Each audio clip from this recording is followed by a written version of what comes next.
ఇద్దరు రోగులు, ఇద్దరికి ఒకే రకమైన క్యాన్సర్. మొదటి వ్యక్తి నా దగ్గరకు చాలా ఆలస్యంగా వచ్చారు. అది చివరి దశలో.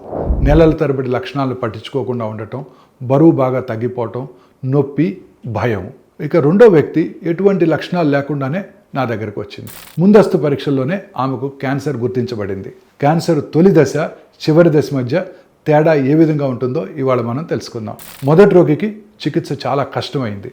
చాలాసార్లు కీమోథెరపీ, పెద్ద పెద్ద సర్జరీలు, కోలుకోవడానికి ఎక్కువ కాలం పట్టింది. శరీరానికి, మనసుకు, డబ్బుకి కూడా భారీగా భారం పడింది. ఇక రెండవ రోగికి మాత్రం క్యాన్సర్ తొలి దశలోనే గుర్తించడం జరిగింది. చిన్న సర్జరీతోనే పూర్తిగా కోలుకుంది. హాస్పిటల్లో ఎక్కువ రోజులు ఉండాల్సిన అవసరం కూడా లేకపోయింది. ఖర్చు కూడా చాలా తక్కువగా ఉండింది. మన దేశంలో చాలా క్యాన్సర్స్, రొమ్ము క్యాన్సరు, గర్భాశయ క్యాన్సరు, నోటి క్యాన్సరు సమయానికి గనక పరీక్షలు చేసినట్టయితే తొలి దశలోనే గుర్తించవచ్చు. మహిళలకు హెచ్పివి టీకా గర్భాశయ క్యాన్సర్ ప్రమాదాన్ని చక్కగా తగ్గించేస్తుంది.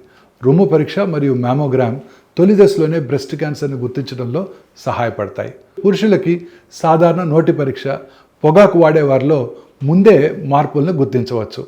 తేడా ఒక్కటే, ఆలస్యం లేదా సమయం. సమయానికి పరీక్షలు అంటే సులభమైన చికిత్స, మెరుగైన జీవితం. క్యాన్సర్లో దశ, స్టేజ్ అంటే ఎంత ముఖ్యమో అందరికీ తెలుసు. అదే బతికే అవకాశాన్ని నిర్ణయిస్తుంది. పరీక్ష చేయించుకోవడం అంటే భయపడే విషయం కాదు. అది ఒక మంచి అవకాశం. తొలి దశలో గుర్తించినట్టయితే మొత్తం ప్రయాణమే మారిపోతుంది. ఇప్పుడే పరీక్షలు చేయించుకోండి. మీ భవిష్యత్తు మీ చేతుల్లోనే ఉంది.